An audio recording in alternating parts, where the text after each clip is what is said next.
रायगडच्या धाकटे शहापूर येथील जिल्हा परिषद शाळेत स्वातंत्र्य दिनाच्या दिवशीच प्रशासनाच्या उदासीनतेचं चित्र पाहायला मिळालं। शाळेच्या आवारात गुडघाभर पाणी साचल्याने विद्यार्थी, शिक्षक आणि नागरिकांना चक्क पाण्यात उभं राहून ध्वजारोहण करावं लागलं। विद्यार्थ्यांनी याच पाण्यात उभं राहून तिरंग्याला सलामी दिली। विशेष म्हणजे शाळेच्या आवारात पाणी साचण्याची ही समस्या गेल्या अनेक वर्षांपासून कायम आहे। या समस्येवर कायमस्वरूपी उपाययोजना करण्याची मागणी ग्रामस्थांकडून होत आहे।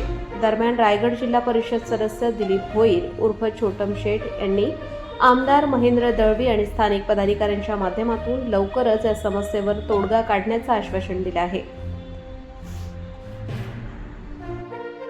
रोल 80वा स्वातंत्र्य दिवस आज आपण साजरा करत असताना प्रत्येक भारतीयाच्या मनामध्ये देशाबद्दलचं खऱ्या अर्थाने प्रेम आज जनतेच्या समोर पाहिलं तर जनते अख्ख्या देशभरामध्ये आजचा दिवस साजरा करत आहे। आणि अलिबाग तालुक्यातील जर धाकटे शहापूर या गावी आज ध्वजारोहण झाला, तिथले प्राथमिक शाळा असेल आणि तिथले शिक्षक असतील, मुख्याध्यापक असतील किंवा तिथले ग्रामस्थ असतील, यांना आज पाण्यामध्ये उभं राहून त्यांना ध्वजारोहण करावं लागलं।